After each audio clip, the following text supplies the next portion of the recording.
Hello, everybody. Thank you for joining me, and thank you to Galway City Museum for inviting me to speak about the history of Headford Lace and the Annie Woods collection.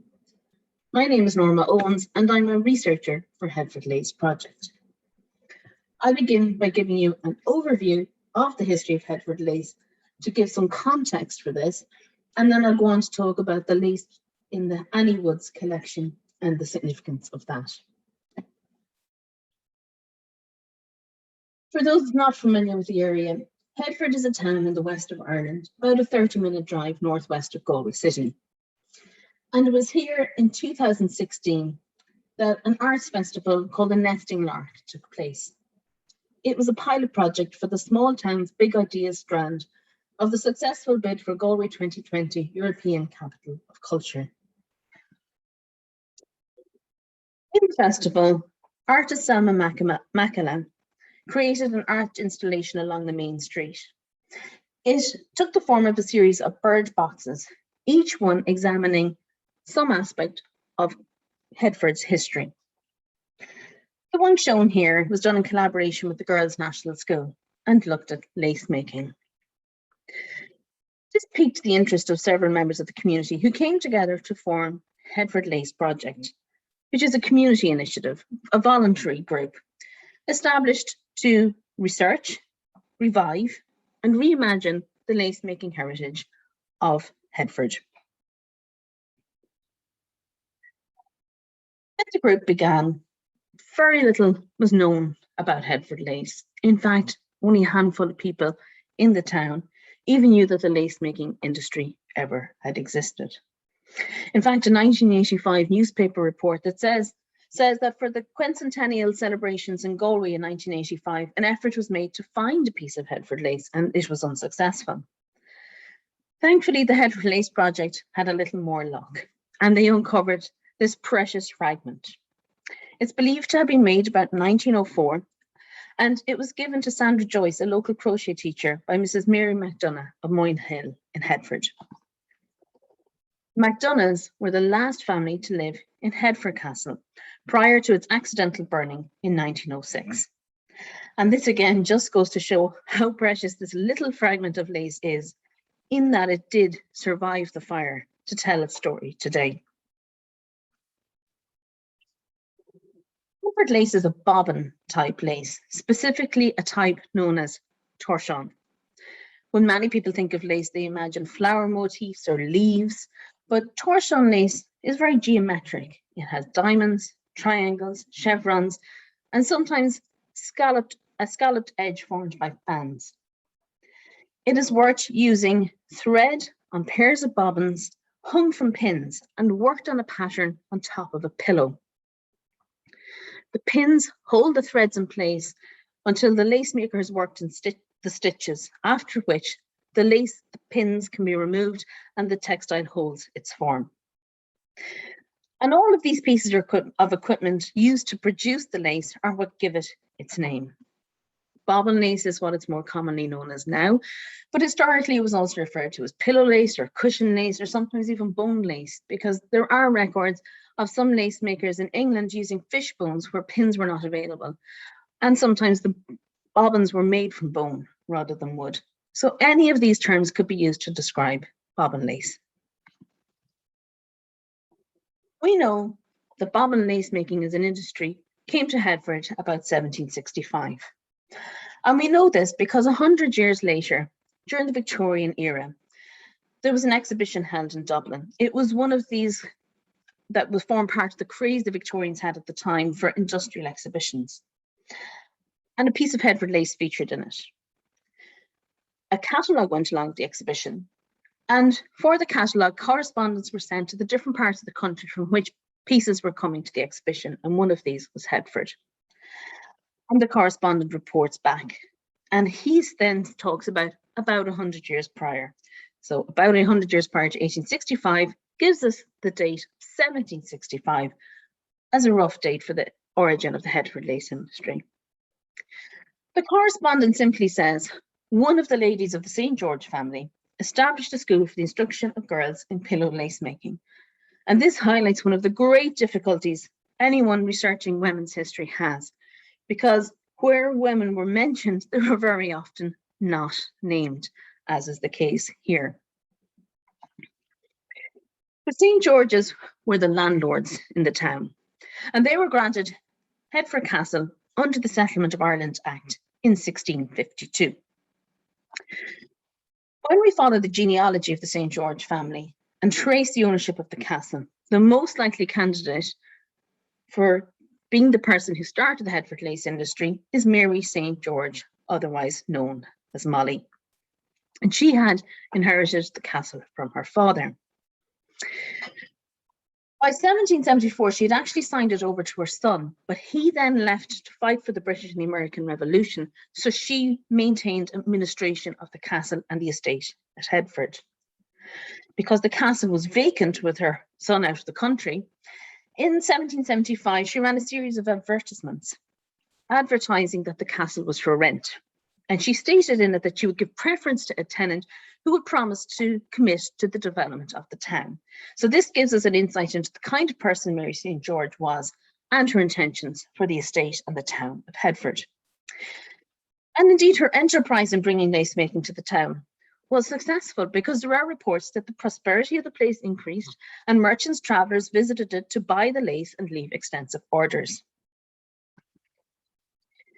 When her son Richard returned from the war, he wrote an account of the state of affairs in Headford and on his estate. It was written in 1790 and is contained in the library at Trinity College in Dublin. It's quite a long document, about 15 pages, and at the end of it, the very last sentence says, "The women at Headford make lace." This is really significant for us because it is the first contemporary record of lace making in Headford. As I mentioned, the previous documents talking about the origins of the lace industry were actually from the Victorian period in the 19th century. This was written in the 18th century in real time. And this makes Headford one of the oldest lace industries in Ireland. This portrait in the middle shows Richard St. George Mansergh St. George. He was married to Anne Stepney, who you can see on the left, but she died after just a few years of marriage and left him heartbroken. So much so that he commissioned this mourning portrait, which is in the collection of the National Gallery of Ireland. I first got to see it at an exhibition curated by Matthew Skick at the Museum of the American Revolution in Philadelphia in 2019. And something immediately piqued my interest. It is a jabot or necktie that he's wearing in the portrait. You can see that the artist used his brush to pick out some of the intricate details, and they were very familiar to me. I mentioned the geometric shapes that we see in the Torchon lace of Headford, and there they appear again in the painting. We can see details of the diamonds worked in cloth stitch and the scalloped edges of the fans. Richard St. George is wearing Headford lace in the portrait. We know that successive generations of the St. George family continued to support the lace-making industry. However, by 1835, it was already beginning to decline because the fashion for lace-making in general was beginning to wane, but particularly in Headford, the patterns had become old-fashioned. Nevertheless, in 1845, we have this lovely, rather romantic description of lacemakers working at their cottage doors. Groups of neatly dressed young girls seated on low stools, their lace pillows on their laps, and while their fingers moved rapidly through the maze of bobbins, their voices filled the air. This picture is of the workers' cottages in New Street, which were purpose-built for the workers on the St. George estate in Headford. And we know from historical records that many lacemakers lived on this street. So this is quite possibly where this writer encountered them. Now, anyone studying Irish history knows that 1845 is a very significant year. That is the beginnings of the Great Famine in Ireland with the arrival of the potato blight. However, in 1845, the potato crop in Headford was reported as being healthy. The blight had only reached as far as the East Coast. It only took a year, however, to get to Headford. And the same writer reports that about a year afterwards, all this was changed. The young lace makers fled away from the disease and destitution which followed on the failure of the potato crop. It decimated the lace industry along with the whole community. But it also meant that the lace makers had earned means to purchase a ticket to emigrate, and meant that they could escape the worst ravages of the famine and alleviate the stress of the people left behind. Then in 1847, we find an interesting account that the Dowager Queen Adelaide had ordered £20 worth of lace from the factory at Headford in Galway. Now, this is not a factory as we would think of it, of course. This was a cottage industry. But how was this even happening? Not only that, we also hear that Her Majesty Queen Victoria also purchased £20 worth of Headford lace. And we know that these were two separate purchases by two separate queens, because the newspaper report says as much. In fact, this donation fitted very much with the Victorian ideal of charity, that it should not be for nothing. It was intended to set an example of encouragement to female industry. And this provided the impetus for a regeneration of the lace industry in Headford. In fact, this was nothing special, if you like, about Headford. This was happening all over the country, because with the collapse of subsistence agriculture, it provided, if you like, an economic vacuum for women who became entrepreneurs and developed industries as a means to sustain families throughout this intensely difficult time. It happened all over the country, from Youghal to Clones. In Headford, it happened under the stewardship of Mrs. Julia Jackson. She was married to the local Church of Ireland curate, William Jackson. And when he was promoted to the vicarage near Foxford in 1849, the Headford community wrote a public letter in the Tuam Herald, thanking them both for what they had done for the town, and specifically mentioning Julia Jackson for having revived the lace industry. It was not an easy task, however. The problem was that the price that handmade lace could fetch on the market at this point was really very low. In fact, reports say scarcely that you would think would pay for the material it was made of. Nevertheless, several hundred people were engaged in the manufacture of it in the town of Headford. Now, about this time, the population of Headford was about 1,000, plus or minus a couple hundred, depending on which year you're looking at in the 1840s. So this comprises a significant proportion of the population of the town relying on the lace industry during the famine. However, as I say, it was a very poor trade. It was something that the women only did because they had to, and it was a strain on the industry. Nevertheless, the Ladies' Irish Industrial Society tried to build on this momentum that had been gained by the lace industries all around Ireland during the famine era. And they started to set up a series of bobbin lace schools around the country called the Norma Lace School. And they set one up in Headford under the patronage of Catherine Elizabeth Hunt, who was married to the land agent who was then managing the St. George estate. However, we know that the school in Headford, along with many others around the country, failed for the specific reason that the women were just not prepared to work anymore for the price that they were getting for their labour. It was one thing to, during the famine when things were really, really dire, but as soon as things improved, even marginally, it became such that lace making was just not viable anymore. Bobbin lace making in particular became threatened by another development in the lace industry, specifically Irish crochet lace. Many people considered it easier work, and it was definitely more remunerative. With bobbin lace, they were often reliant on merchants to provide the patterns, and if the patterns were not kept up to date or not made available, the women could not produce the lace. Whereas with crochet, they felt that they could be more inventive in the lace themselves, and therefore that they could demand a higher price for their lace making. Nevertheless, bobbin lace making did continue in Headford after the famine. For example, in 1861, we have a very similar report to the one from 1845, describing the girls again sitting at the doors making lace. In 1870, we have a very interesting record because it is the first mention of the term Headford lace. It comes from East Galway, from the Clonbrach estate. And in the clothing account book of Lady Augusta Dillon, which is in the National Library, there is a record of her purchasing 8 yards of Headford lace, for which she paid 2 shillings. The term Headford lace is used again in 1887 at the Royal Jubilee exhibition in Manchester, where a piece of Headford lace was exhibited, that was made by Mrs. Mary Burke of Our in Headford.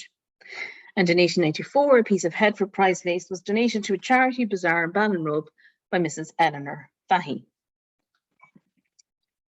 Now, when we come into the 20th century, we have a lot more records available to us, and this is mainly due to the census. You can see here, for example, Mary Burke, age 69, a lace maker. But what's very significant is her marital status. She was a widow. And the thing is that if a woman was married, it was a lot less likely that her occupation would be recorded. It would either just not be recorded at all, the field would be just dashed through, or perhaps she might be described as a wife of a labourer or a farmer's wife. But if she were single, or if she were widowed, her occupation might be recorded. So we think that the census, in fact, we know that the census underestimated or under-recorded the number of lace makers living in the area at the time. And one of the ways we know this is by collating it with other historical sources, such as records from the agricultural show in Headford. It was quite common at the time for these agricultural shows to include home industries sections. And this is what happened at Headford. And in that, there was a class for Headford lace. And the competitors and the prize winners were often announced in the local newspapers. So by comparing the records for the agricultural show with the census, we are then able to give names to these women. And as I mentioned at the outset, it is very seldom that these women get the recognition that they deserve. And it is very important to us that we are able to name them and acknowledge their contribution to our culture and heritage. Moreover, thanks to the community, we are now able to put faces to some of these names. And it is just wonderful for families to be able to connect with this history and for us to see the people that we are only otherwise seeing in historical records. In 1906, the Presentation Order of Catholic Nuns arrived in Headford, and they began to teach night classes for women and girls, and these included lace making. So they became the stewards of lace making in the early decades of the 20th century. In fact, the St. George family were no longer in the town at the time, and the castle had been sold in the latter decades of the 19th century when the last family member left there. So the lace making was now looked after by the Presentation nuns. However, it started to wane. After the first few decades of the 20th century, there was no record of Headford lace. And as I say, by 1985, no trace of it could be found until the Headford Lace Project was founded on the back of the Nesting Lark in 2016. The Headford Lace Project were able to trace a tremendously skilled lace maker called Jackie Magnan, who lives in West Cork. And from just seeing a photograph of the original fragment of Headford lace, Jackie was able to produce a replica. She became the first person to make it in possibly almost a century. And more importantly, Headford lace making once again became a living skill. Prior to COVID, we were able to bring Jackie to Headford to teach quarterly workshops. And through her, over 80 bobbin lace making apprentices have been trained. This is part of the revival of Headford lace. And I also mentioned that we'd like to reimagine lace making as part of the heritage of the town and the identity of the town. And this is done through collaborating with other community groups and artists and posting information signs around the town. And you can find a lot more information about these kind of activities on our website. Just prior to the pandemic, several members of Headford Lace Project travelled to Dublin to the National Museum of Ireland at Collins Barracks. And the textile curator, Alex Ward, brought out some pieces that she thought may be of interest. And among them was made a tremendous discovery for us. You can see them in the photo, these 7 strips of lace trim. The museum catalogue records them as pillow lace made at Cong, County Galway, circa 1889, presented by Mrs. Dawson. This was hugely significant to us because we knew the name Mrs. Dawson. There had been a very significant history of lace written in 1865 by Fanny Bury Palliser. So significant fact that it was republished several times, including posthumously in 1902, in which Mrs. Dawson is specifically named as having revived Headford lace in the latter decades of the 19th century. And we had looked high and low to find Mrs. Dawson, and we couldn't because we were looking in County Galway. Now, despite what the museum catalogue here says about Cong being in County Galway, Cong actually straddles the Galway-Mayo county line. It's about 15 kilometres north of Headford town and is more generally considered to be in County Mayo. And when we started to search the County Mayo records, we found our Mrs. Dawson. She is in fact Letitia Dawson of Houndswood House, which is in Cross, partway between Cong and Headford. She established the Cong lace industries. She did it based on the fact that many women in the area already knew how to make bobbin lace. And this is why we believe that it is part of the Headford lace story. Its geographical proximity, for one thing, and also the type of lace that was made in Cong. These are replicas that Jackie has made of the museum, the National Museum's collection. And again, you will see those geometric shapes, very characteristics of the Torchon type of lace that was made at Headford. It is the same type of lace made in the same area. And it was taught in Cong by Alice Elwood. She lived in Lackif in a house on the outskirts of the town. She was a noted lace maker, in fact, who had won a medal at the RDS for her own lace making in 1889. And we were delighted to discover these examples because if you remember, prior to this, we only knew of one piece of lace that we could definitively say was connected to Headford. And now we had all these other patterns that we as new lace makers could learn to reproduce. The historical documents are quite interesting in the way they describe them. They talk about the names of the stitches, which they called the blackberry, breechin, spider, shell, the old tail. Now, to us modern day lace makers, of those, only the spider is familiar, but it's quite likely that the women gave their own names to the stitches based on what the shapes reminded them of. Then again, we started to look at other historical sources, including the Schools collection and the National Folklore collection. And in it is an account of Headford lace being brought to market in Dunmore and Tuam, and women using it to trim their bonnets. And this gave us an idea. In our search for lace, we had already approached every institution and museum we could think of to ask about potential lace fragments in their collections. But we never thought about it being incorporated into clothing and where that might be stored. So we went back to all the museums we could think of and asked if perhaps they had lace bonnets. And of course, we approached the nearest museum to us, Galway City Museum. Well, they came back and said that they didn't have lace bonnets specifically, but that they had just acquired a wonderful collection, the Annie Woods collection.